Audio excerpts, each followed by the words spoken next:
Janeth Morales cleaned houses for a living. For 3 years she kept the Harrington mansion spotless and kept its secrets even cleaner. But when a blonde woman's suitcase appeared on the landing while her employer was supposedly across the country, Janeth became a witness to something she couldn't unsee. Lawyers began calling. Depositions followed. And soon, Janeth had to choose between loyalty to a paycheck and loyalty to the truth. This is the story of a housekeeper who saw too much, said too little, and finally spoke up when it mattered most. Welcome to Mr. Douglas Tales. May you find strength in truth, courage in silence, and wisdom in the choices that define you. Before we begin, if you appreciate stories that honor the quiet power of integrity, please like this video and subscribe to the channel.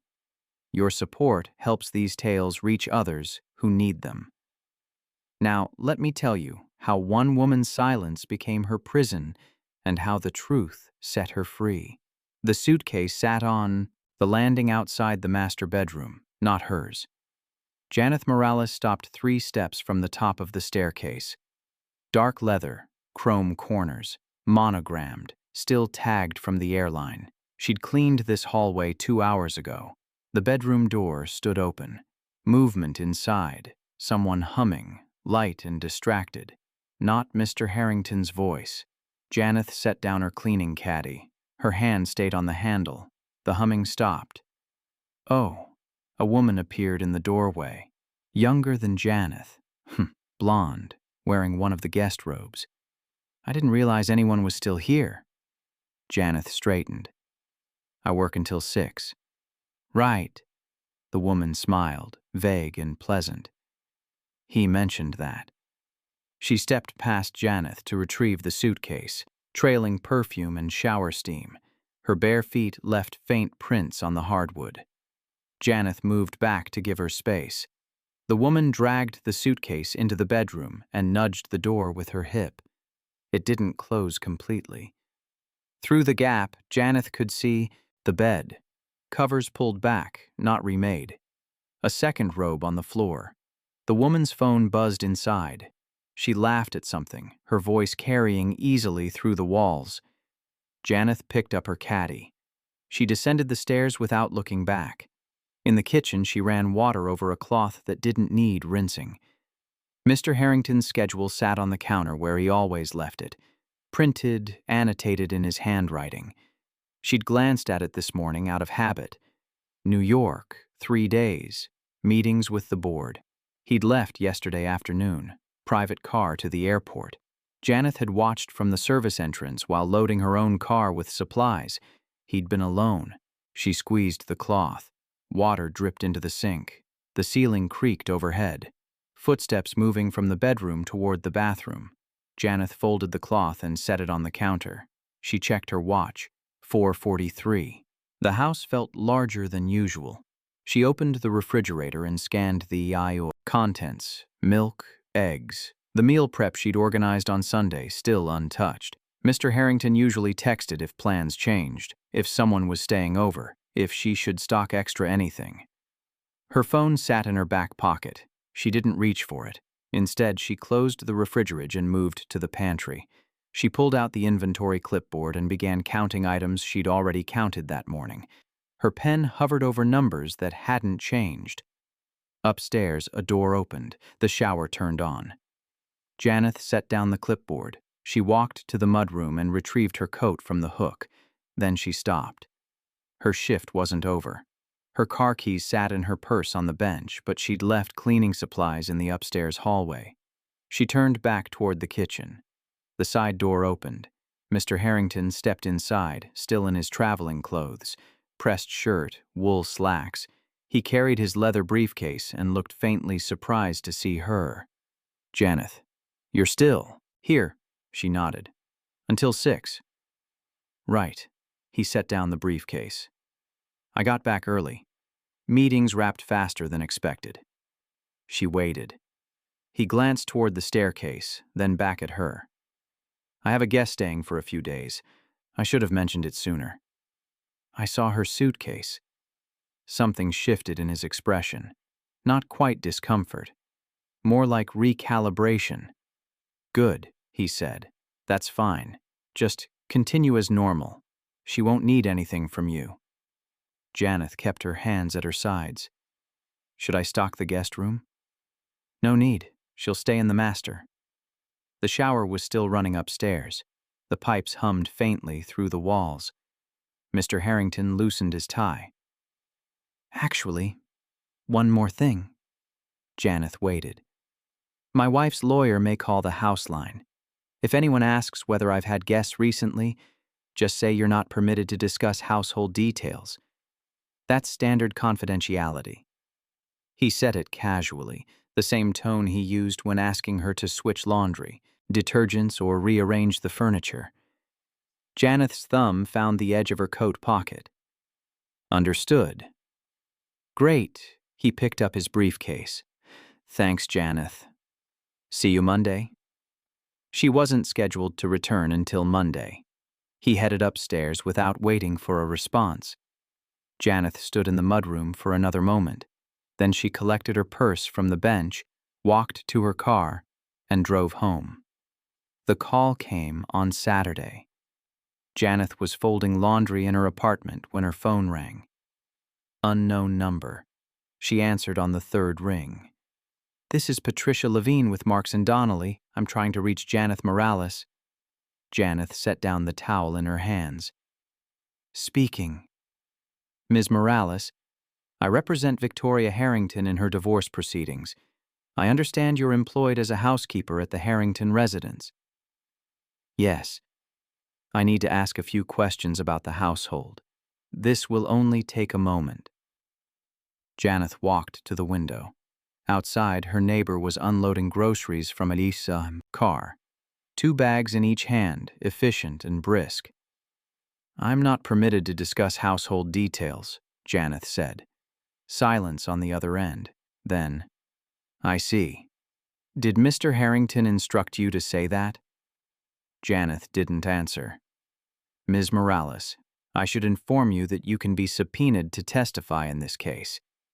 If you have information relevant to the proceedings, I understand. But right now, I'm not permitted to discuss it. Another pause. Longer this time. All right, Ms. Levine said. Thank you for your time. The line went dead. Janeth set her phone on the windowsill. Her hands were steady. Downstairs, someone's music thumped through the floor. Bass-heavy, repetitive. She returned to the laundry and finished folding. Monday morning, Janeth arrived at the house at 7. The blonde woman's car sat in the driveway, a rental still wearing the barcode sticker on the windshield. Janeth parked behind it and gathered her things. Inside, the kitchen smelled like coffee. 2 mugs sat in the sink, both used. The schedule on the counter had been updated. Mr. Harrington's handwriting. Out until 3. L staying. L. Janeth rinsed the mugs and loaded them into the dishwasher.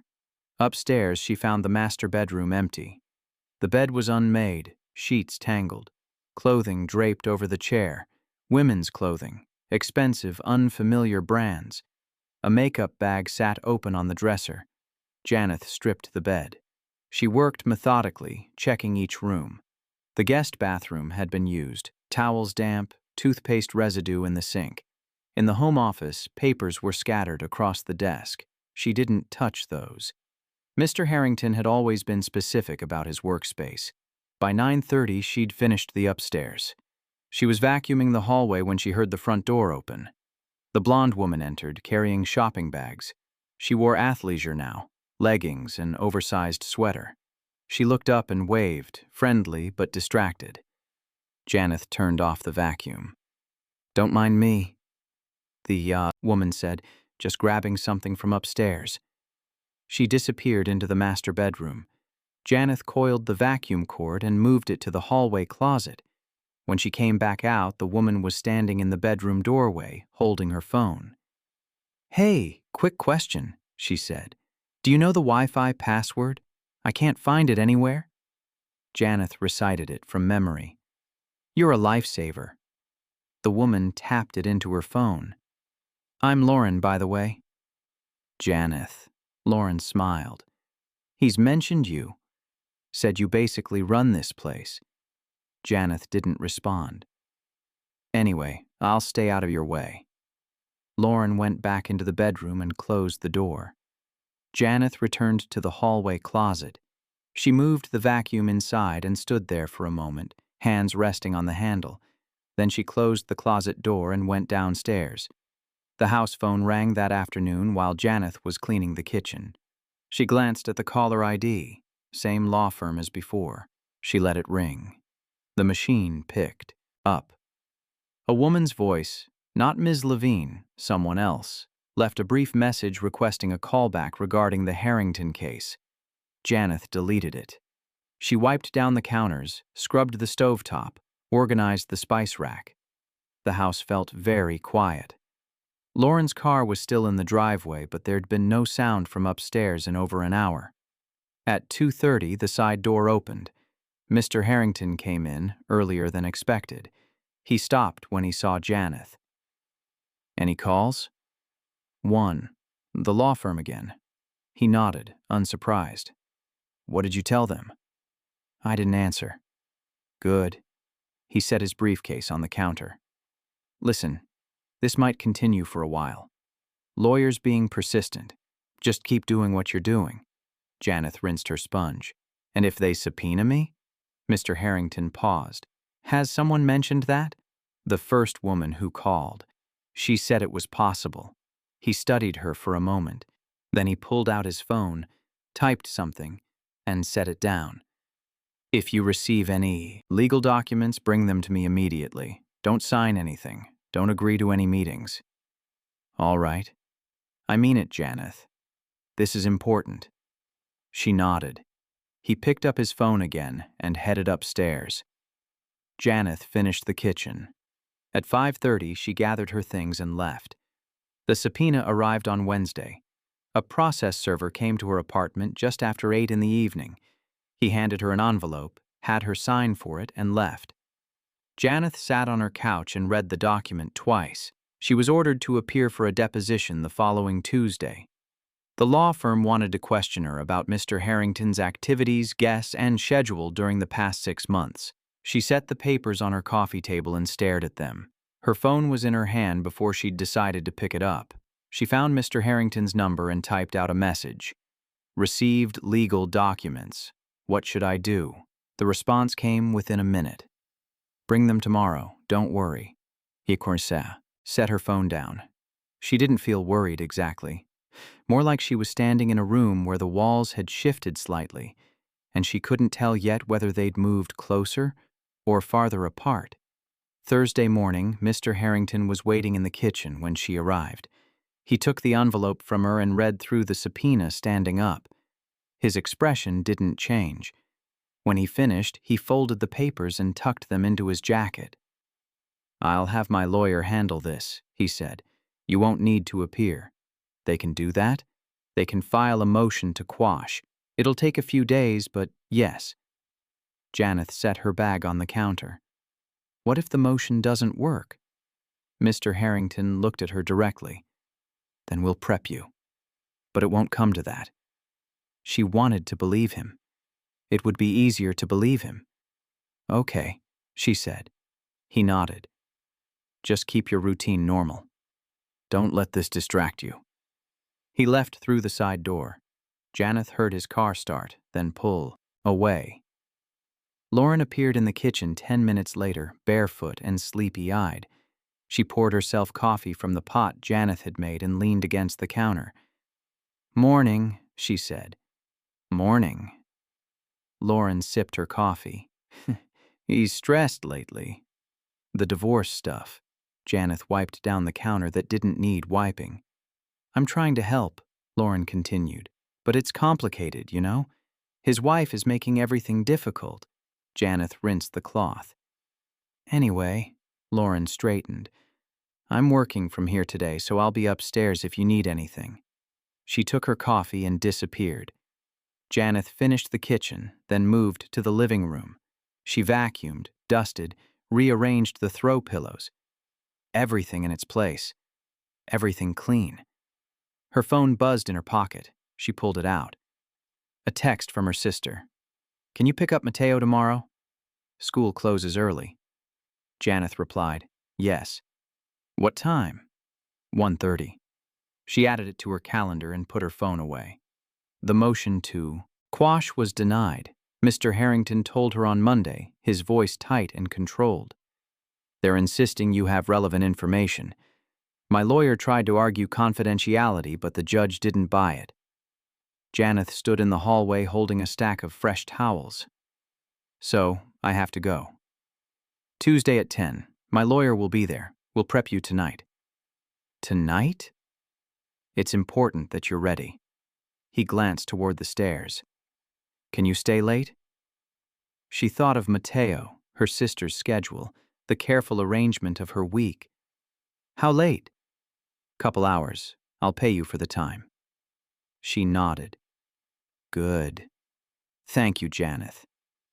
He disappeared into his office. Janeth climbed the stairs and put the towels away.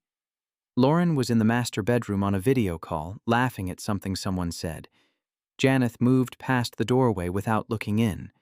That evening, Mr. Harrington's lawyer arrived at 7. His name was Richard Crane. He wore a suit that fit too well and carried a leather portfolio. He shook Janeth's hand with the kind of firmness that felt practiced. They sat in the dining room. Janeth, Mr. Harrington, and Mr. Crane. Lauren had gone out, the house quiet except for the hum of the refrigerator in the next room. Mr. Crane opened his portfolio and pulled out a notepad. "Let's start with the basics. How long have you worked for Mr. Harrington?" 3 years. "And your responsibilities?" "Cleaning, organizing, some meal prep. Managing household supplies."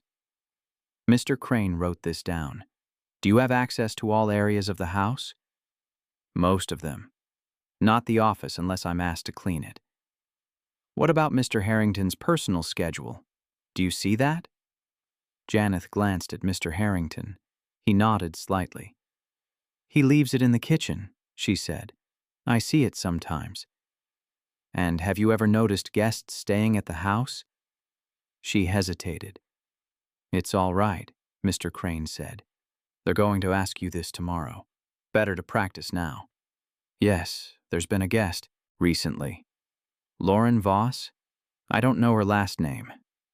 Mr. Crane made another note. "How long has she been staying?" "She arrived last Thursday. She's still here." "And prior to that?" "Any other guess?" Janeth thought back. "Not overnight. Sometimes people come for meetings." "Do you know if Mr. Harrington and Ms. Voss share the master bedroom?" The question hung in the air. Janeth's hands were folded in her lap. She kept them still. "I clean that room. There are signs that 2 people use it." "What kind of signs?" 2 bathrobes, 2 towels. Personal items from both of them." Mr. Crane nodded, writing. "Good. That's the kind of detail they'll want. Be specific, but don't speculate. Only say what you've seen directly." He continued for another hour, question after question, probing and methodical. What time did Mr. Harrington usually leave? Did he receive personal visitors? Had Janeth ever overheard phone conversations? By the time Mr. Crane packed up his portfolio, Janeth felt wrung out. "You'll do fine," he said at the door. "Just remember, answer only what's asked. Don't volunteer information. If you're not sure, say so." She nodded. After he left, Mr. Harrington walked her to her car. "I know this isn't what you signed up for," he said. Janeth unlocked her door. "It's fine." "It's not. But I appreciate your cooperation." She got into her car without responding. He stood in the driveway watching as she pulled away. The deposition took place in a conference room downtown. Janeth arrived 15 minutes early. Mr. Crane met her in the lobby and escorted her upstairs. The room was sterile and windowless. Long table, uncomfortable chairs, recording equipment set up at one end. Ms. Levine was already there. She looked younger than Janeth had imagined from the phone calls. Sharp suit, severe bun, eyes that tracked movement like a hawk. "Ms. Morales," she said. "Thank you for coming." Janeth sat where Mr. Crane indicated. A court reporter settled in at the end of the table, fingers poised over the stenography machine. Ms. Levine began with the basics: name, address, employment history. Then she shifted. "How often are you at the Harrington residence?" 4 days a week, Monday, Tuesday, Thursday, Friday." "What hours?" 7 to 6, usually." "And during that time, do you interact with Mr. Harrington?" "Sometimes, when he's home." "What about guests?" "Occasionally." Ms. Levine leaned forward slightly. "Is there currently a guest staying at the residence?" Janeth glanced at Mr. Crane. He gave a small nod. "Yes." "Can you describe this guest?" "A woman. Blonde. Mid-30s, I think." "Do you know her name?" "Lauren." "Lauren Voss?" "I don't know her last name." Ms. Levine made a note. "How long has she been staying there?" "Since last Thursday." "And where does she sleep?" Janeth's hands tightened in her lap. "The master bedroom." "With Mr. Harrington?" "I don't know for certain. I clean the room. There are 2 sets of personal items." "Such as?" "Bathrobes, towels, clothing, a makeup bag." Ms. Levine wrote quickly. "Have you ever seen Mr. Harrington and Ms. Voss together?" "Yes." "In what context?" "Passing in the hallway, in the kitchen." "Were they physically affectionate?"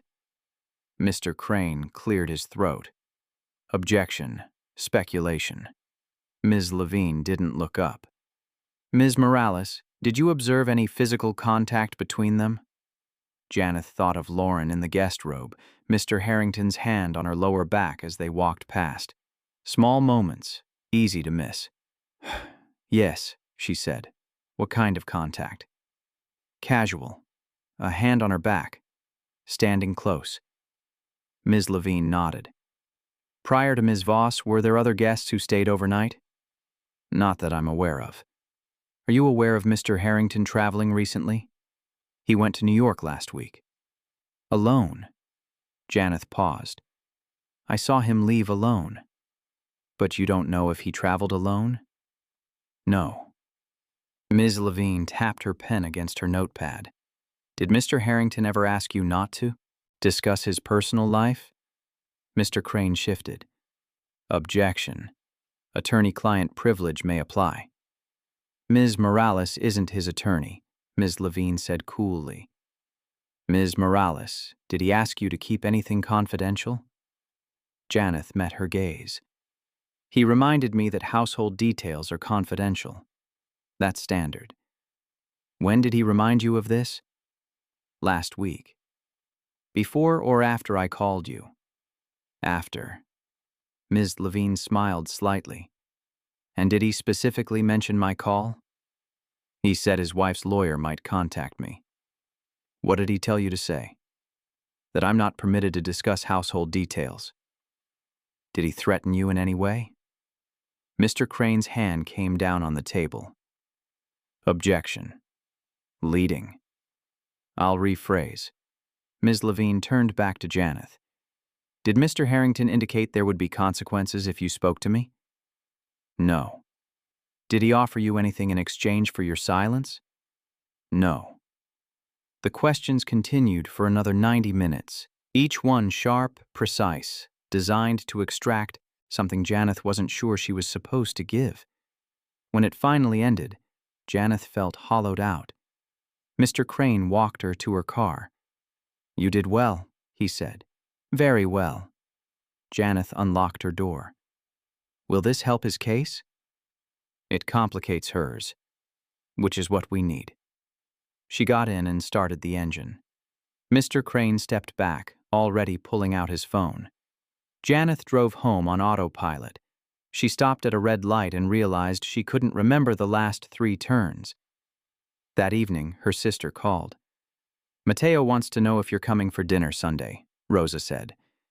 Janeth switched the phone to her other ear. "I'll be there."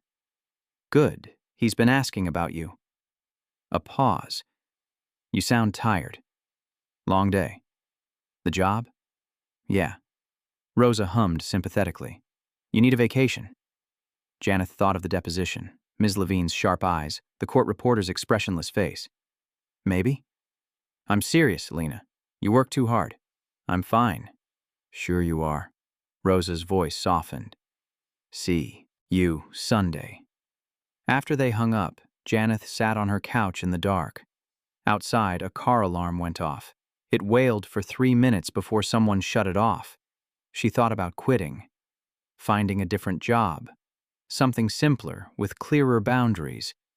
But then she thought about her rent, her car payment, the money she sent Rosa every month to help with Mateo, the careful math that held her life together. She turned on the TV and let the noise fill the room. Wednesday morning, Mr. Harrington was waiting in the kitchen again. I heard it went well, he said. Janeth set down her bag. Your lawyer said that? He did. Mr. Harrington poured himself coffee. Thank you for handling it professionally. She didn't know what to say to that, so she said nothing. Lauren's leaving today, he continued. She's got work back in Chicago. Things should settle down for a while. Janeth nodded. And Janeth, I know this has been a lot. I'm grateful. He left before she could respond. She spent the morning cleaning. Lauren came downstairs around 10, suitcase in hand. She was back in traveling clothes, blazer, sleek pants, heels. Thanks for everything, she said as she passed through the kitchen. Janeth looked up from the dishwasher. Safe travels. Lauren smiled, already halfway out the door. Her rental car pulled away 20 minutes later. Janeth watched from the kitchen window until it disappeared. The house felt different without Lauren in it. Quieter. Emptier. Janeth moved through the rooms with mechanical efficiency, restoring order. She stripped the master bed again, washed the extra towels, cleared away the remnants of someone else's presence. In the bathroom, she found a forgotten earring on the counter. Small, gold, expensive looking. She held it for a moment, then dropped it into a Ziploc bag and left it on Mr. Harrington's desk. By Friday, the house looked exactly as it had before Lauren arrived. Pristine. Impersonal.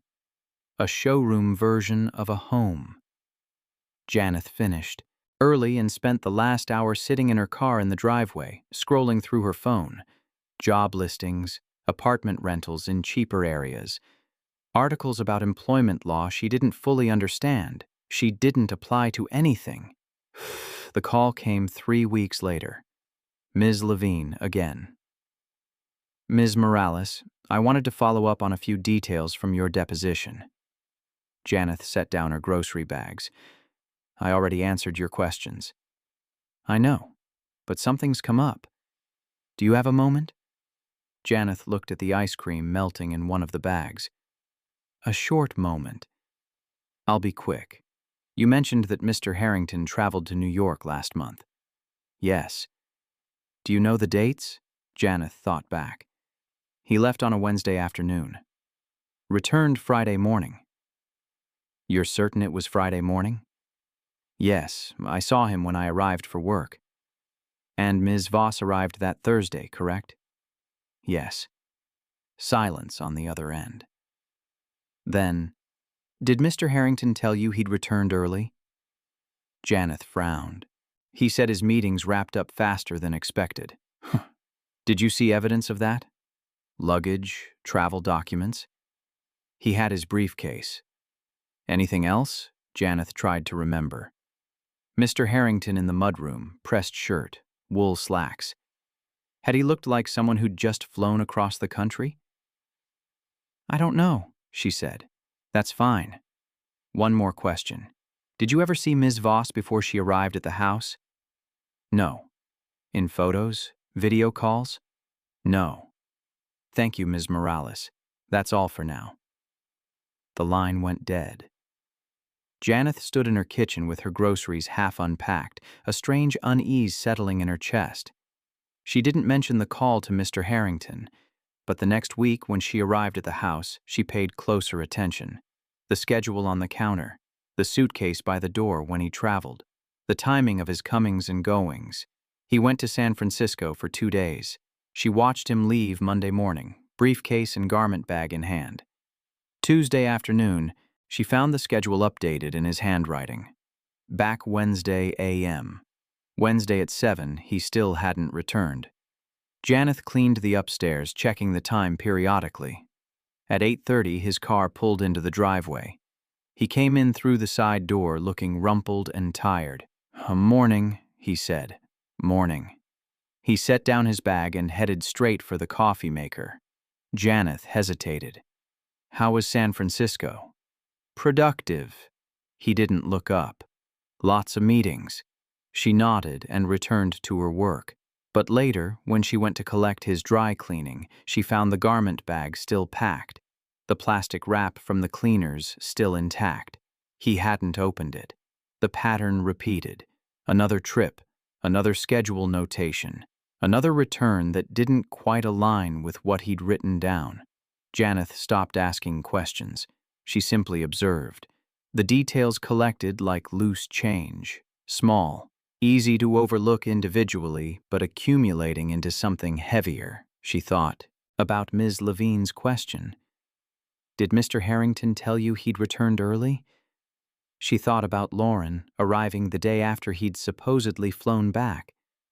The suitcase on the landing. The schedule that said, New York. She thought about the flight Mr. Harrington hadn't taken alone, even though she'd watched him leave by himself. One evening, she sat at her kitchen table with a calendar and marked the trips. Red for departures, blue for returns. The pattern didn't make sense. Unless. She stared at the calendar for a long time. Then she closed it and put it away. The subpoena came again in April. Different law firm this time. Different lawyer, but the same basic request. Testimony regarding Mr. Harrington's activities and guests. Janeth called Mr. Crane. He sounded irritated. They're fishing. Don't worry about it. Do I have to go? Probably, but we'll handle it the same way. The deposition was scheduled for the following week. Janeth told Mr. Harrington that night. He was in the study, door open, papers spread across his desk. Again? He sighed. All right, I'll let Crane know. He already knows. Mr. Harrington looked up. You called him directly? Yes. Something flickered in his expression. That's fine. Good thinking. He returned to his papers. Janeth stood in the doorway for another moment. Then she left. This deposition was different. The lawyer, younger, more aggressive, came at her from angles she hadn't anticipated. Ms. Morales, you testified previously that you saw Mr. Harrington return from New York on a Friday morning. Is that correct? Yes. What time did you arrive at the house that day? 7. And he was already there? Yes. Did he mention what time his flight landed? No. Did you see any luggage? Janeth thought back. The briefcase, the pressed shirt. Just his briefcase. No suitcase? Not that I saw. The lawyer consulted his notes. But you did see a suitcase that day, didn't you? Janeth's pulse picked up. Yes. Whose suitcase was it? Lauren Voss's. And where was it? On the landing upstairs. When did you first notice it? That afternoon. Around 2. The lawyer leaned back. So Ms. Voss arrived after Mr. Harrington returned. I assume so. You didn't see her arrive? No. Did Mr. Harrington mention he was expecting a guest? Not until after I saw the suitcase. The lawyer made a note. Ms. Morales, have you ever seen evidence that Mr. Harrington traveled with Ms. Voss? Mr. Crane started to object, but Janeth answered first. I don't know. You don't know, or you didn't see evidence? I didn't see evidence. But you're not certain they didn't travel together? I only know what I saw. The lawyer pressed on. What about other trips? Did Mr. Harrington ever return from a business trip with a guest? Not that I saw. But it's possible? I suppose. You suppose, or you know. Janeth's hands were fists in her lap. I don't know. The lawyer smiled. Thank you, Ms. Morales. Afterward, Mr. Crane pulled her aside. You did fine, he said. They're trying to establish a timeline. Don't let it rattle you. But Janeth was already rattled. She drove home and sat in her apartment, staring at nothing. That night, she pulled out the calendar again. Red and blue marks, trips that didn't quite add up. She thought about the press shirt, the unused garment bag, the suitcase that appeared while Mr. Harrington was supposedly in New York. She thought about Lauren, humming in the master bedroom. Casual and comfortable, like she belonged there.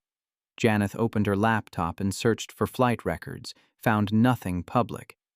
Searched for Lauren Voss and found a LinkedIn profile. Marketing executive based in Chicago. She closed the laptop. The trial began in June. Janeth wasn't called to testify, but Mr. Crane kept her on standby. She waited in the courthouse hallway for 3 days, watching lawyers come and go. On the 4th day, Mr. Crane found her during a recess. We're settling, he said.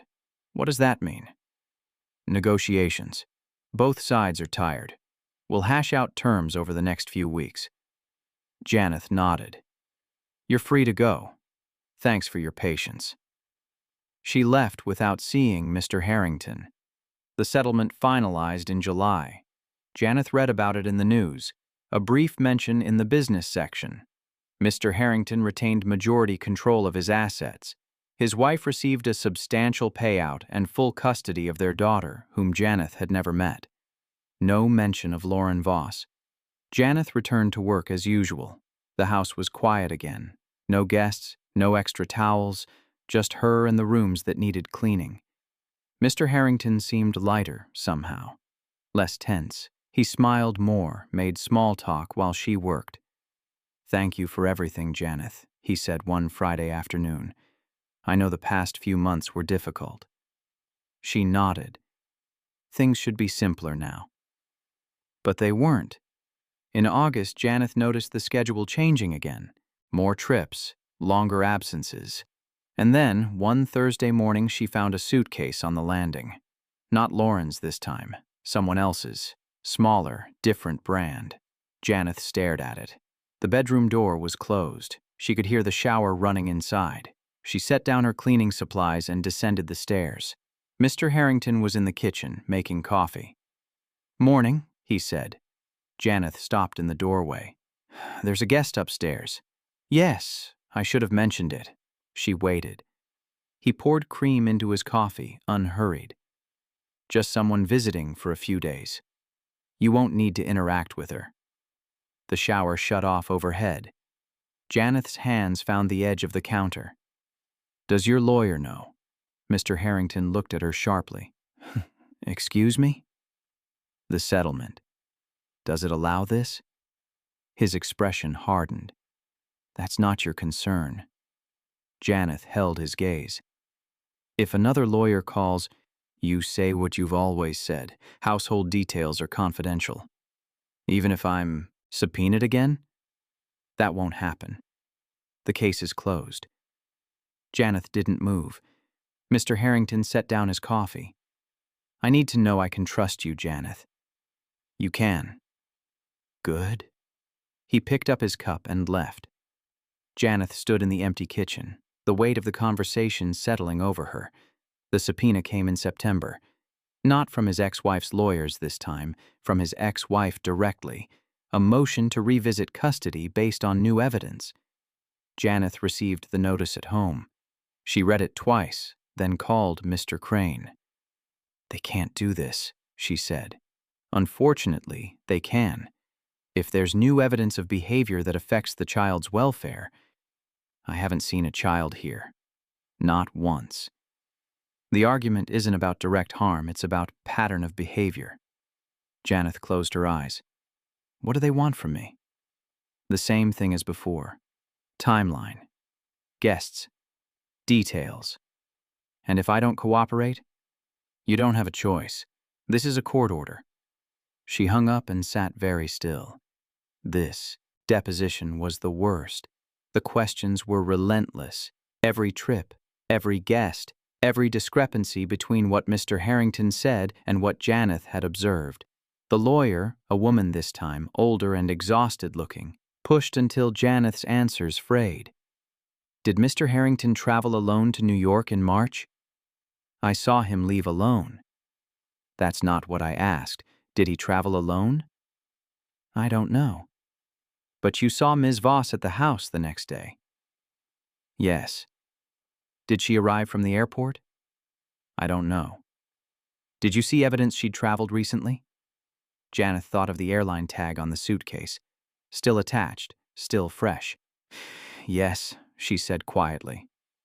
The lawyer leaned forward. What evidence? Her suitcase had an airline tag. From where? I didn't read it. But it was a recent tag? Not old? It looked recent. The lawyer made notes. And in August, you saw another guest, correct? Yes. Same pattern? Suitcase appearing while Mr. Harrington was traveling? Janeth hesitated. Ms. Morales?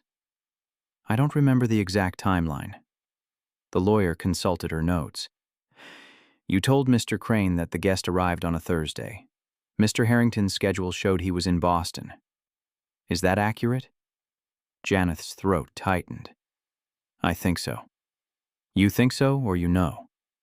I know the suitcase was there Thursday morning. And Mr. Harrington?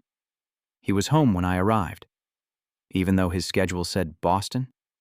Janeth didn't answer. The lawyer waited. Yes, Janeth finally said. The drive home was a blur. Janeth pulled into her apartment complex and sat in the car with the engine off. Her hands were shaking. Inside, she poured a glass of water and drank it standing at the sink. Then she pulled out her phone. Rosa answered on the second ring. Hey, what's up? Can I come over? Now it's almost 9. Please. A pause. Yeah, of course. You okay? I'll tell you when I get there. Rosa made tea while Janeth sat at her kitchen table, staring at the chipped mug in front of her. Mateo was asleep in the next room. The apartment was small and cluttered and warm. Talk to me, Rosa said, sitting down. Janeth told her everything. The depositions, the questions, the suitcases and schedules that didn't match, the feeling of being caught between truth and loyalty. Rosa listened without interrupting. When Janeth finished, she reached across the table and took her hand. You know what you have to do, she said. I don't. Yes, you do. You're just scared. Janeth pulled her hand back. If I lose this job, you'll find another one. Not one that pays this well. Maybe not right away, but Lena, this guy is using you. He's putting you in an impossible position. Janeth stared into her tea. He's been good to me. Has he? Or has he just paid you well? The question hung between them. Rosa softened. I'm not trying to be harsh. I don't want to see you go down with someone else's mess. Janeth nodded slowly. You don't owe him this, Rosa continued. Whatever he's doing, whatever he's hiding, that's on him, not you. Janeth didn't sleep that night. She lay in bed, staring at the ceiling, replaying every conversation, every schedule, every moment she'd noticed something off and chosen not to ask. By morning, she'd made her decision. She called Ms. Levine on Monday. Ms. Morales, I wasn't expecting to hear from you. I want to clarify some things from my depositions. A pause. Go on. Janeth took a breath. The trips didn't match the schedules. Mr. Harrington would say he was traveling, but he'd be home early. Or the luggage wouldn't match what he'd packed. Can you be more specific? Janeth walked her through it. The New York trip, the pressed shirt, the suitcase that appeared on the landing with the airline tag still attached. Ms. Levine listened without interrupting. When Janeth finished, she said, Why are you telling me this now? Because I don't want to lie anymore. You weren't lying before. You were answering what was asked. I wasn't volunteering the whole truth. And now you are. Yes. Another pause. Then, thank you, Ms. Morales. This is helpful. Janeth went to work that afternoon. Mr. Harrington was in the study. She knocked on the door frame. He looked up. "Janeth, come in." She stayed in the doorway. "I need to give my notice." His expression shifted. "What?" "2 weeks. I'll stay through the end of the month." He stood. "Is this about the depositions?" "Because I told you, that's over." "It's not over. They're reopening the custody case." Mr. Harrington's jaw tightened. "And you've decided to help them." Janeth met his gaze. "I've decided to tell the truth. You don't know what you're doing. You're making this harder than it needs to be." "Maybe. But I can't keep doing this." He stepped closer. "Janeth, think about this. You're walking away from a good job. Good pay. For what? To help my ex-wife take my daughter?" "Your choices took your daughter, not me." His face went cold. "Get out." Janeth didn't move. "I said get out. You're done. Leave your keys on the counter." She pulled the key ring from her pocket and set it down. Then she turned and walked out. The custody hearing took place in October. Janeth testified. This time she held nothing back. The schedules that didn't match, the guests who appeared when Mr. Harrington was supposedly traveling, the patterns she'd observed and ignored. Mr. Harrington's lawyer tried to discredit her, suggested she was biased, angry about being fired, but the flight record supported her timeline. And when they called Lauren Voss to testify, the story fell apart completely. Lauren admitted they'd traveled to New York together, that he'd flown her out multiple times, that he'd asked her to arrive separately to hide the relationship. The judge awarded full custody to Mr. Harrington's ex-wife. Janeth found a new job in November, cleaning for a property management company. Different houses each day. Lower pay, but steady work. She missed the routine sometimes, the familiarity of the Harrington house, the quiet efficiency of her days there, but she didn't miss the weight of what she'd been carrying. One Saturday in December, she picked up Mateo from soccer practice. He climbed into the back seat, muddy and grinning. "Did you see my goal?" "I saw it. Beautiful. Coach says I'm getting better." Janeth smiled at him in the rearview mirror. "You are?" They stopped for ice cream on the way home. Mateo talked about school, his friends, a video game he wanted for Christmas. Janeth listened, present and unhurried. When they got back to Rosa's apartment, Mateo ran inside to tell his mom about practice. Janeth followed more slowly, carrying his soccer bag. Rosa met her at the door. "You staying for dinner?" "If you'll have me." "Always." Inside, the apartment smelled like garlic and tomatoes. Mateo was already at the table, telling his story again with wild gestures. Janeth set down the bag and sat beside him. For the first time in months, she felt light. The final hearing was in January. Janeth wasn't required to attend, but Ms. Levine called to tell her the outcome. Full custody upheld, she said, and the judge added provisions about Mr. Harrington's living arrangements during visitation. What kind of provisions? No overnight guests when his daughter is present. Supervised visits for the first 6 months.